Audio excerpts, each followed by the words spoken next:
دوستو، زمین کب روتی ہے اور کیوں روتی ہے اور اللہ تعالیٰ سے وہ کیا فریاد کرتی ہے، آپ کو بتائیں گے اس ویڈیو میں۔ لہٰذا آپ لوگوں سے گزارش ہے ہماری اس ویڈیو کو پورا ضرور دیکھیں، انشاءاللہ بہت فائدہ ہوگا۔ دوستو، اللہ تعالیٰ نے اس دنیا میں کم و بیش 18,000 مخلوقات کو پیدا فرمایا۔ ان 18,000 مخلوقات میں سے انسان کو اشرف المخلوقات سے پیدا فرمایا۔ فرشتے بھی اللہ تعالیٰ کی مخلوق ہیں۔ فرشتوں کو اللہ تعالیٰ نے عقل تو دی ہے لیکن نفسانی خواہشات نہیں دی۔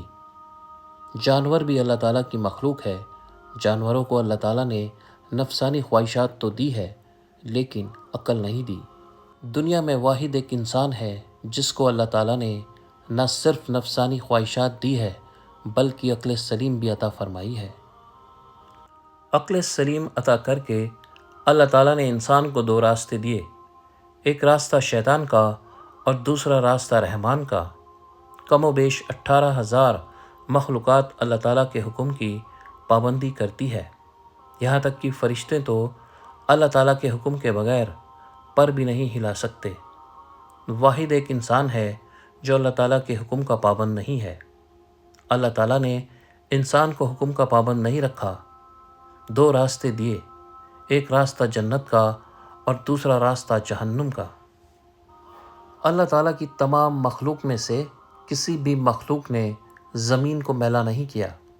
واحد ایک انسان ہے جو اللہ کی زمین کے اوپر اللہ کے نافرمانیاں کر کے، گناہ کر کے زمین کو رونے پر مجبور کر دیا ہے، زمین کو اللہ کے آگے فریاد کرنے پر مجبور کر دیا ہے۔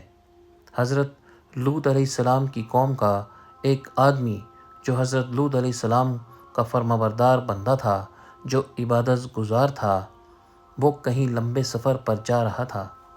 کڑکتی دھوپ تھی، تپتی ریت تھی، گرمی کا موسم تھا۔ جاتے جاتے راستے میں ایک درخت آیا۔ وہ مسافر تھوڑی دیر کے لیے درخت کے سائے کے نیچے سو گیا۔ جیسے ہی سویا، خواب کی دنیا میں اس نے دیکھا کہ زمین زار و قطار رو رہی ہے۔ زمین کو روتے ہوئے دیکھ کر اس نے پوچھا کہ آخر کس چیز نے تمہیں اس قدر رونے پر مجبور کر دیا؟ زمین نے کہا کہ تو اپنے رہبر سے جا کر پوچھ لینا، مطلب کہ اپنے نبی حضرت لوط علیہ السلام سے جا کر پوچھ لینا کہ میں اتنی زار و قطار کیوں رو رہی ہوں۔ وہ شخص الٹے پاؤں حضرت لوط علیہ السلام کے پاس گیا، عرض گزار ہوا کہ میں نے خواب میں زمین کو روتے ہوئے دیکھا ہے، زمین کو تڑپتے ہوئے دیکھا، زمین کو اللہ کے آگے فریاد کرتے ہوئے دیکھا۔ میں وجہ پوچھنا چاہتا ہوں کہ آخر زمین کیوں رو رہی تھی؟ یہ سنتے ہی حضرت لوط علیہ السلام کی آنکھوں سے آنسو بہنے لگے۔ آپ علیہ السلام رو کر کہنے لگے کہ میری قوم کے گناہوں نے اللہ کی پاک زمین کو ناپاک کر دیا۔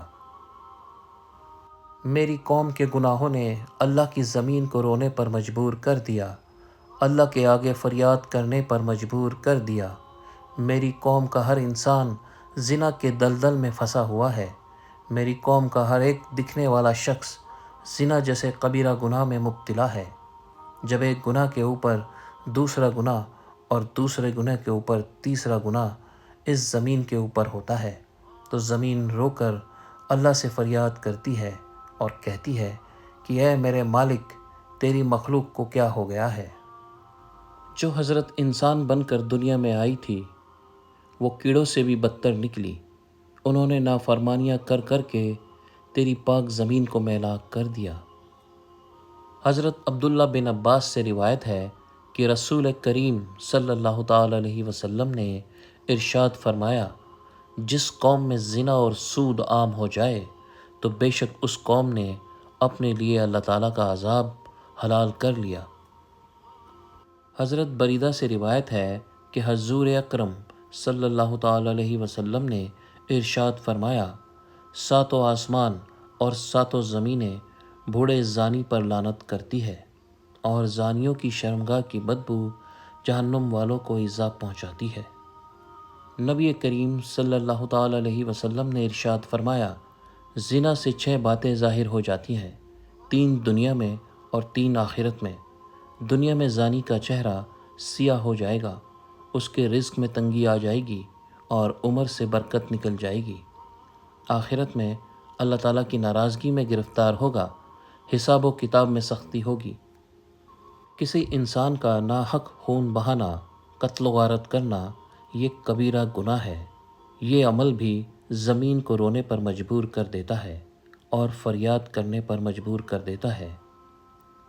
احادیث سن لیجئے۔ حضرت ابو سعید خدری اور حضرت ابو ہریرہ سے روایت ہے کہ حضور اکرم حضرت محمد مصطفیٰ صلی اللہ تعالیٰ علیہ وسلم نے ایک مومن کے قاتل کی سزا جہنم بیان کرتے ہوئے ارشاد فرمایا، اگر تمام آسمانوں اور زمین والے کسی ایک مومن کے قتل میں شریک ہو جائیں تب بھی یقیناً اللہ تعالیٰ ان سب کو جہنم میں جھونک دے گا۔ قتل و غارت، خون خرابہ، فتنہ و فساد اور ناحق خون بہانا اتنا بڑا جرم ہے کہ قیامت کے دن اللہ تعالیٰ ایسے مجرموں کو سب سے پہلے بے نقاب کر کے کیفر کردار تک پہنچائے گا۔ حضرت عبداللہ بن مسعود بیان کرتے ہیں کہ حضور اکرم حضرت محمد مصطفیٰ صلی اللہ تعالیٰ علیہ وسلم نے خون ریزی کی شدت بیان کرتے ہوئے ارشاد فرمایا، قیامت کے دن سب سے پہلے خون ریزیت کا فیصلہ سنایا جائے گا، جو کہ بڑے کبیرہ گناہوں میں سے ایک ہے۔ کسی کی جان کو ناحق قتل کرنا، کسی مسلمان کو ناحق قتل کرنے والا قیامت کے دن بڑے خسارے کا شکار ہوگا۔ حضرت جابر رضی اللہ تعالیٰ عنہ سے روایت ہے کہ رسول اللہ صلی اللہ تعالیٰ علیہ وسلم نے ارشاد فرمایا، ایسے کبیرہ گناہ زمین کو ناپاک کر کے اس کو رونے پر مجبور کر دیتے ہیں۔ اللہ تعالیٰ ہمیں بہتر عمل کرنے کی توفیق عطا فرمائے اور ہمیں نیکوکاروں میں شامل کرے۔ اللہ پاک ہمیں دین کی صحیح سمجھ عطا فرمائے اور ہمیں ہر چھوٹے بڑے گناہوں سے بچائے۔ آمین یا رب العالمین۔